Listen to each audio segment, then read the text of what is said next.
ይህ መስጂድ አቡበክር ስዲቅ ይባላል። አቡበክር ስዲቅ የነብዩ የዋሻው ጓደኛ የመንገድ ጓዳቸው ውለታ የሁሉንም ውለታ ከፍያለሁ ብዬ አስቤያለሁ አሉ ነብዩ ሰለላሁ ዐለይሂ ወሰለም። የአቡበክር ሲቀራሉ የአቡበክርን ውለታ ግን አልመለስኩም አሉ። አቡበክር ስዲቅ ነብዩን ሰለላሁ ዐለይሂ ወሰለም ቁረይሾቹ ሲደበድቧቸው አተቅቱሉነ ረጁላን አን የቁለ ረቢ አላህ ሰውየው ጌታ አላህ ነው ስላለ ትገሉታላችሁ ሲሉ አንተም የሱ ቢጤ ብለው አቡበከር ራሳቸው ስተውን እስኪወርቁ ድረስ ደበደቧቸው። ነቁና አቡበከር ምግብ ሲያቀርቡላቸው ነብዩ እንዴት ናቸው አሉ። ነብዩ ደህና ናቸው እርሶ ብሉ ተባሉ። አልበላም ነብዩን እስካሉ የአቡበከር እናትና አንድ ሴት አቡበከርን ደግፏቸው ይዟቸው ሄዱ። ልክ ነብዩ ደህና መሆናቸውን ሲያውቁ አሁን እበላለሁ አሉ። ይሄን ያህል ፍቅር ያላቸው አቡበከር ስዲቅ ለነብዩ የነበራቸው ውዴታ እላይ የደረሰው የዋሻው ጓዳቸው አቡበከር ስዲቅ መስጊዳቸው ይሄ ነበረ። በምን ተሰየመ ከተባለ ነብዩ ሰለላሁ ዐለይሂ ወሰለም በዚች መስጊድ ላይም ሰላተል ዒድን ሰግደውበት ነበረ።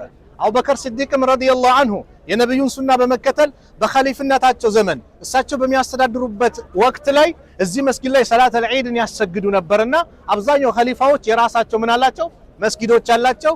የአቡበከር ስዲቅ መስጊድ ይህ ነው። ሰዎች ዛሬ ገብተው ይሰግዱበታል። ያ አይደለም፣ ያ እንደ ታሪክ ለማስቀመጥ እንጂ መስጊዱ ንቡዋ ፊት ለፊታችን ትልቅ ምንዳ ያለበት እያለ እዚህ አይደለም። ይሄ አንዳንድ ሰዎች አሉ ገብተው ምናምን ይላሉ። ያ እንደ ጉብኝት እንደ ታሪክ ማለት ነው። የመጣንበት በአጋጣሚ ነው እንጂ ስለተባለ እንጂ ሌላ የተለየ ነገር ኖሮት አይደለም። ግን አቡበከር ስዲቅ ነብዩ ሰለላሁ ዐለይሂ ወሰለም ዒድ ሰላትን ይሰግዱ ስለነበረ የነብዩን ሱና በጣም አጥብቀው የሚከተሉ እሳቸው የሰሩትን ይሰሩ ስለነበር በዚህ መስጊድ ላይም አቡበከር ያሰግዱበት ነበርና በዛ ስም ተሰየመ። መስጊድ አቡበከር ስዲቅ ተብሎ የተሰየመ መስጊድ ነው።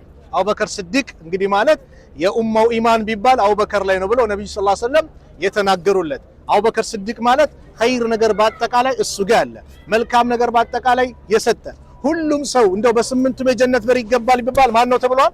አቡበከር ስዲቅ ረዲየላሁ ዐንሁ ማን ነው አሉ ነብዩ ሰለላሁ ዐለይሂ ወሰለም።